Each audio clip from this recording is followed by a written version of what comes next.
Hello and welcome along to another episode of this FM22 One Club story from Hemel Hempstead Town with me, Daniel. It's part 108 today and we are back for a pretty big one in fairness. We've got the Battle of the UK against Linfield in the Europa League, and then 3 days later we've got a massive game. If you have a look at this Premier League table, the top four almost starting to run away now. City have dropped right down into the mix and Southampton are doing the same. They're our opponents today. Between 5th and 9th, we're all separated by 3 points. And when you look ahead to the battle for Europe at the end of the season, I think it's going to go down to the wire. So if you're looking forward to seeing how we're getting on, as things are finally just starting to gel now, then please do put a thumbs up on the video, subscribe down below for daily FM22 content. We had a big one yesterday in the head coach as we played the best side in Europe yet again. But did we come out on top? Click in the eye above to find out. There's also a link there to the Twitch channel, the football podcast with EFL playoff predictions galore, and the merchandise store there too, with new lines and designs being added all the time. Finally, you can support the show as a channel member by clicking the join button below. But thank you as always for your incredible support as we reflect on still some frustration, but overall a much better spell with Hemel Hempstead in recent weeks. Because what we've largely been able to do is get ourselves consistent and more importantly scoring goals again. So you were with me for the Chelsea and the Juventus games where we drew both at home and we looked a lot more solid. We then immediately ended up with frustration because the following weekend we lost 1-0 to Norwich. We've had European hangovers a lot this season. What we did do though was bounce back in the Carabao Cup. I played a strong side to make sure we got a result. Regretted it a bit because Terry Clark, who scored the opening goal, got injured, as did German Moreira. But thankfully, Carlos Torres ended his goal drought in domestic competitions and he got us through to the quarter-finals where we've drawn a lower league side at home. I'm looking at the draw at the moment. None of the top four are in there. Southampton and Newcastle and Spurs are probably the three strongest sides left. Southampton and Newcastle are facing each other. I'm looking at that draw there and thinking we probably should be winning that competition. So I'm going to try and treat it as a bit of a priority now. And hopefully, like we got with the FA Cup last year, we can maybe add a Carabao Cup this season. Just keep building a dynasty and getting used to winning and competing at the top. That's the aim. What we did after that, though, was fantastic. It was a 3-2 win at home to Manchester City. We got pegged back from 2-0 up, but Marco Cordes, who I restored to the number 10 role, I tell you what, he rewarded the faith because a brilliant brace. The first goal was stunning. The second one was poacher's instinct. And Carlos Torres got another. So we continued to improve up front. Into November, the expected defeat away at Juventus. A rotated side. Another ridiculous own goal. You saw one in the head coach the other day that went in our favour. Well, it was a pretty similar one that went against us here. Josh Hayes awarded with it, but the defender did him no favours. Mario Rica got ourselves a consolation, but it was literally from the kick-off, that own goal, and it just destroyed our chances of getting back into it. At home to Watford, we bounced back just about, but again we had a nervy finish. Mario Rica getting in amongst the goals, starting to find his form again this season after a slow start, and Marco Cordes getting the winner yet again. He became very important for a few games. A disappointing 1-1 draw away at Bournemouth, but given the circumstances, Rica got a late equaliser. We huffed and we puffed, but we didn't really look like winning, if I'm being honest. We backed it up with a 3-2 win at Alltac, which was frightening yet again. We were 2-1 down with 25 to go. We chucked on attacking players. You saw Haruna and Torres come on. But it was Miguel Coronel with 2 free kicks that actually saved the day. That got us through with a game to spare, which means we can rotate more today.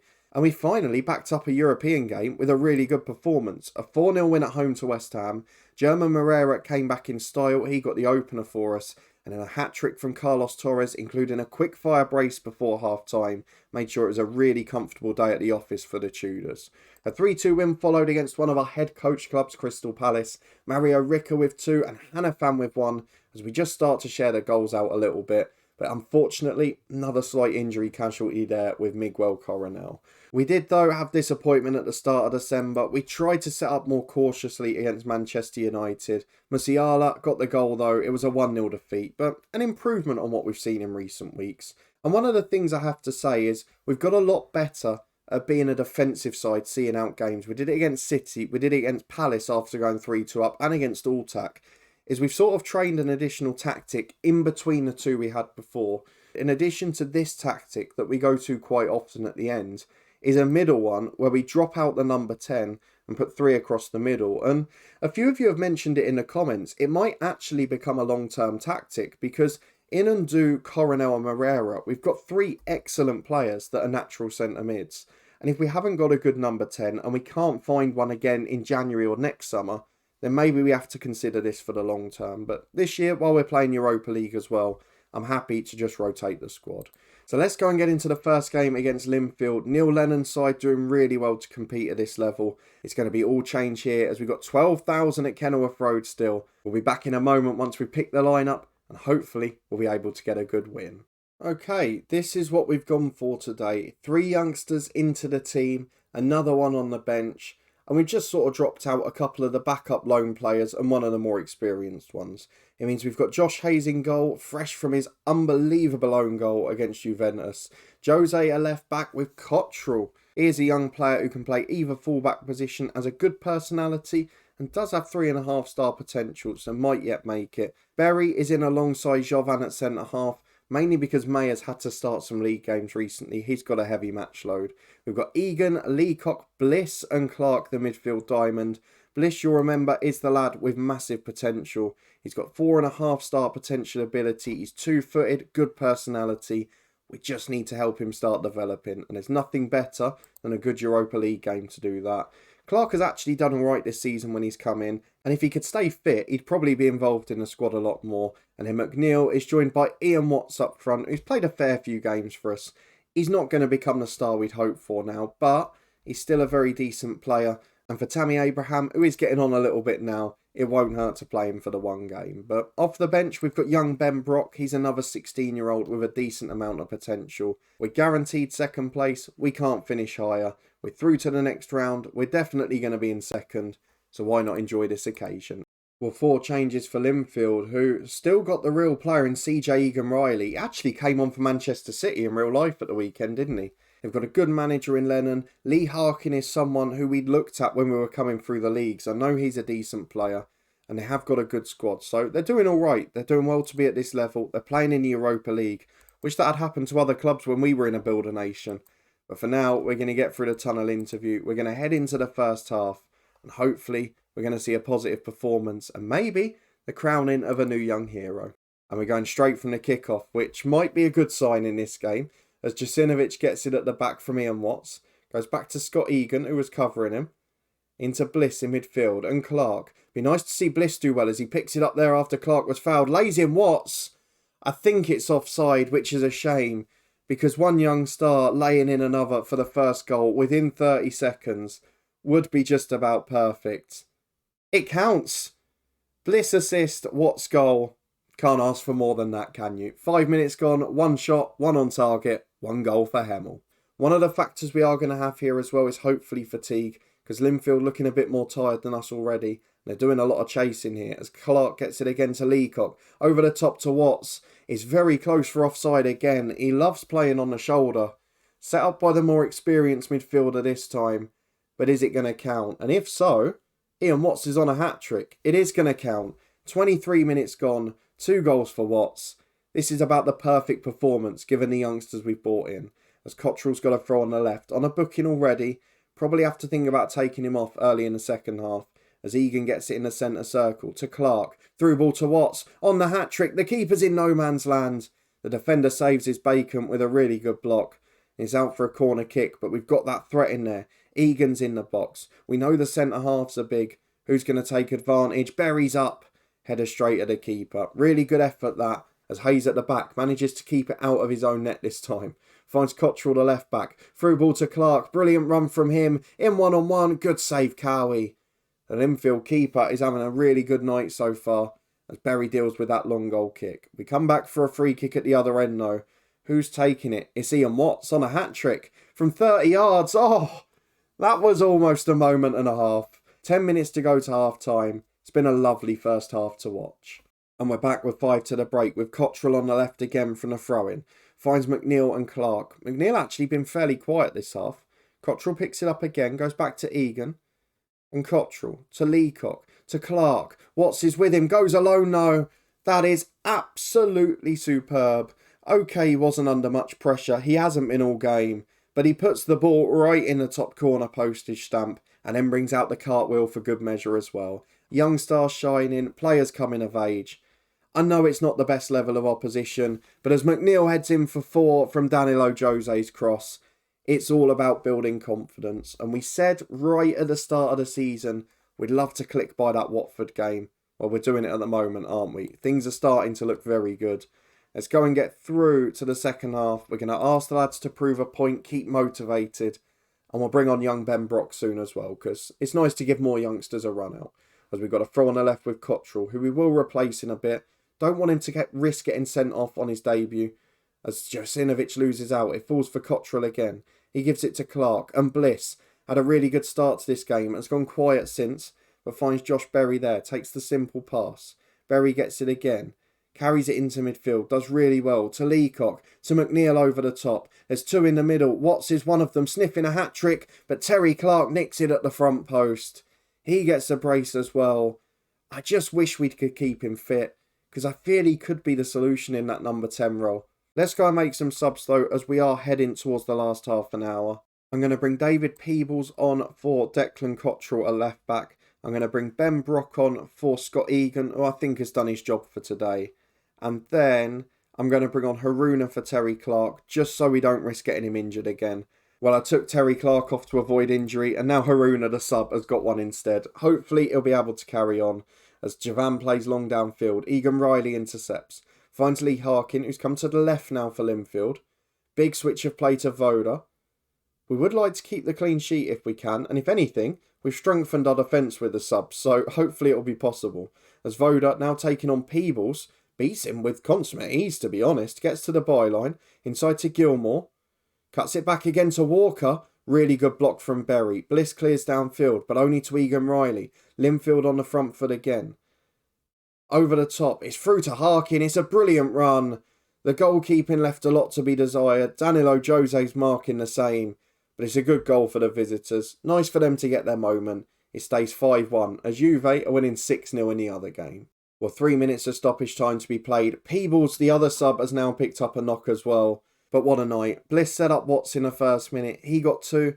Clark got 2. McNeil got 1. It was a really good evening for Hemel Hempstead Town. Youth players on the pitch doing well. And now we can look ahead to Sunday with our first team well rested. Fitness test time, and there are concerns from Thursday night. Haruna, you can see, not back in time. We've also got Peebles out, and we lost Josh Berry in training yesterday. So with the Carabao Cup in midweek, we're not going to be able to rotate as fully as we'd like. But we've got a chance here. We're playing a Southampton side who started like a house on fire, but then had a winless November against Chelsea, Liverpool, Newcastle and Spurs. And we're going to be hoping we can make that another with a good result today. Let's get through the tactical meeting. I've got a feeling it's going to be almost 11 changes. I'm going to go and pick the team myself. We'll see in a minute just how many it is. Well, I can only emphasise my point that has been recommended by the assistant manager. He has said start Terry Clark as the number 10. Well, that's what I'm going to do. We'll give him a chance to shine. We've also had a weird rant at the weekend from C Striker about not starting enough games. He started 14 Premier League games out of, I believe, 15. And the only one he didn't play he wasn't fit for. It's one of the most bizarre things I've ever seen. But there you go. So it's almost a fully changed 11. I think just Terry Clark keeps his place. It means a starting 11 of John Moore in goal. Chauvin and Delgado the fullbacks with Hannifan and Striker as centre-half. Arlan and Du, Moreira and Clark the midfield diamond. Ricker and Torres up front. We're starting to find goals now. We're starting to find form. Well, let's hope we can do the same today. Because if we beat Southampton, we are right back in that race for the Europa League. Well, just one change is for Paunovic's Southampton. They've got Roman Meyer, the skipper, one of the best players in the world. We absolutely love him. But they've also still got Declan Rice, Tino Livramento, Alfie Devine, Gravenberg's in there. On the bench, they've got Federico Blanco, who is the number 10 I am desperate to sign. He's world class at 20. And the fact he's only on their bench probably tells you a lot. But from what I saw in the preview, it looked like they were playing a 4-4-2. And if they do that, this will suit us down to the ground because we can really overrun them in the middle and get those experienced centre-halves. Let's see if we can do it into the first half at Kenilworth Road. Wouldn't mind another 5-1 win. Might be a bit trickier this one though. as we're back early doors with long balls going up and down in the air. Pereira gets the ball in the middle, finds Striker and Chauvin. Keeping possession well. You can see they're pressing high. It certainly looks like a 4-4-2, and we're breaking through the lines in the middle very easily. Ricker goes wide to Chauvin though, who finds Arthur Ndu. Back to Arlan, who turns on it. Releases his centre-half striker, and Ndu again. That was a naughty tackle, but it finds its way to Ricker. Holds it up for Moreira and Torres. Into Clark. Can release his man again. Arlan does just that. Carlos Torres in. Dinks the keeper and misses the near post. How on earth's he put that wide? 3 minutes gone, a gilt-edged chance. Unfortunately, though, it remains goalless. As we're back with 10 minutes gone, watching Meyer on the right. If there's one player I could sign by the end of this save, I would have loved it to be him. But he'll be too old by the time we can get him, as Delgado at left-back can carry the ball forward, finds Arlan. And again to Delgado, who is just starting to settle in now, as Hanifan finds Moreira to Delgado again. Lovely triangles in there. As Terry Clark releases Torres. Good start from the youngster. Through ball to Ricker. It's inch perfect. Ricker's in. It's a wonderful challenge. Livramento back. Last ditch stuff. And it's a corner kick for Hemel Hempstead Town. Can we take advantage of it? As Spurs go ahead at City. Continue to have their woes in the league. And Arlan plays to the back post. Ricker loses out. Is it a penalty kick? We're going to VAR. We wouldn't mind a little gift like that. So let's hope Paul Tierney's going to give us one. It's penalty awarded out of nowhere. Ricker is definitely the man to take it. Can he continue his good recent goal scoring form? Mario Ricker versus Southampton. Steps up right-footed and puts the ball in the bottom corner.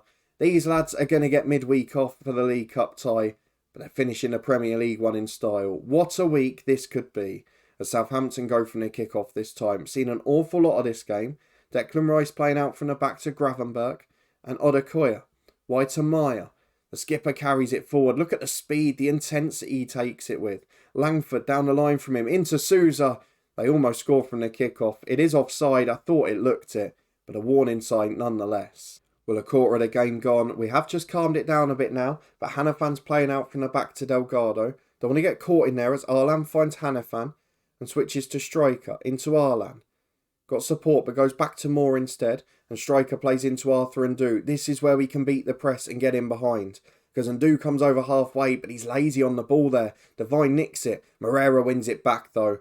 And that's the great thing about this side. If one makes a mistake, another will cover for them. They work so hard. And Ndu does that as well. Gets it back to Moreira this time. Torres to Clark, to Ricker. Super football. Ricker's beating his man. Goes for a wild, audacious chip. And it is a long, long way over the bar. Not his best effort, that. Though we're back with 28 on the clock, with Arthur Ndu again being creative in the middle. Clark finds Moreira. Ndu's up. Nearly scores a fluke and a half, that. The through ball from Moreira was wildly overhit. Ndu just sort of flicked his head at it. Nearly knocked it over the keeper, but from the goal kick, we've let in an awful goal. It's a classic long ball over the top, flicked on for the other striker. And there's the benefit of two up front. The offside flag goes up, though. We've got away with murder there, because that was awful defending. And we're back with a throw on the left for Delgado. 10 minutes to the break as Torres on the left. Linking up finds Clark. To Arthur Ndu. Through to Carlos Torres. Oh, I thought it was in. Hits the post. It's a wonderful move. We're starting to play some really good stuff. The team is gelling after all the summer signings. And we're finding our form in the mid-stage of the season. We're into 2 minutes of stoppage time and Southampton are on the attack. Be an absolutely terrible time to concede. Declan Rice carrying it forward. Playing almost like a midfielder at the back there. Beautiful through ball for Devine and a great save from John Moore. That's almost shades of the first few weeks of the season where we were disjointed and the keeper saved us every week. Rice heads the corner just over the bar. And at half-time, despite some late scares, it's 1-0 to Hemel Hempstead Town and we're on course for a big 3 points. So let's ask the lads to keep it up, get into the second half and hope the fans can carry us over the line here. As Delgado's got a throw on the left. 6 minutes gone in the second period. Goes back to Hanifan. Keeping the ball well. We know that's going to happen from our side. But we've got to create chances too. As Moreira finds Torres. Inside to Terry Clark. Had a decent game in that number 10 role. Maybe we're finding our solution in-house. Clark finds Torres. To Ricker. To Ndu. To Terry Clark. He can certainly make himself a hero here. But it's straight at the keeper. It's a good save in the end. We've got to take these chances. Arlan's going to take the corner. Right-footed to the back post. Striker's up. Ricker's up. beats the keeper, but not Divine on a line. It's a divine intervention for sure, and it stays 1-0. But we've started this half so well. The expected goal's now 2.5, but it's only 1-0, and will we be made to pay for that? Plachta brilliantly challenged from Chauvin. Risk going down in the box, but timed it perfectly. Second ball in, more punches. Terry Clark's released. This is a great game. Ricker holds it up in the middle. Finds Ndu. We need someone to put their foot on it and control it here. Arlan does just that. Goes wide to Delgado. Up to Carlos Torres. Moreira, over to Ndu. It's a brilliant run from the midfielder. But again, the shot is not great. And the keeper carries it behind for a corner. Not the best animation, I'm sure. But another chance goes begging. Arlan will take the corner. We're seeing all of this game. It's a brilliant one. It's headed away to Livramento. And breathe. No, we're straight back on the left with Southampton. Flasher finds the left back Livramento.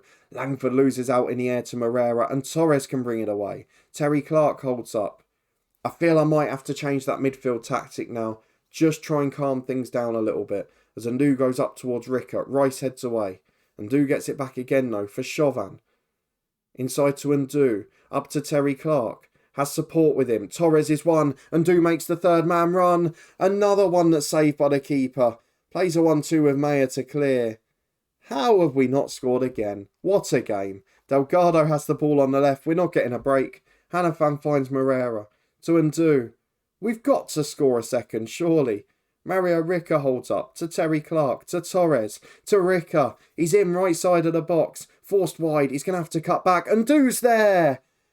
And at long last, we get the second goal we deserve. What a performance from Hemel Hempstead Town.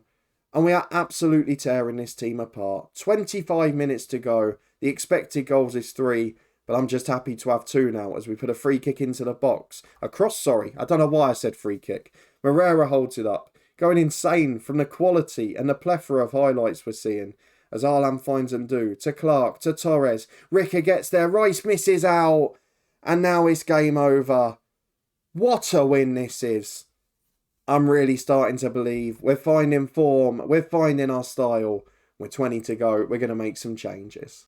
We're back with 15 minutes to go. The 3 subs have been made. And we're back in possession again with Arlan. So we've brought on Danilo Jose at left back. And we've brought on Coronel and Cordes for Clark and Moreira. As Cordes is released, finds Torres in 1-on-1.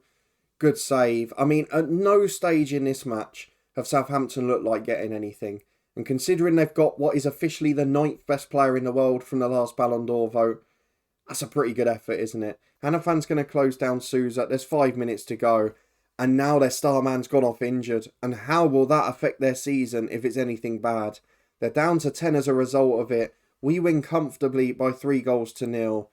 And after the Linfield game with the young stars showing their quality, I feel like this could be a special season again, despite the very slow start.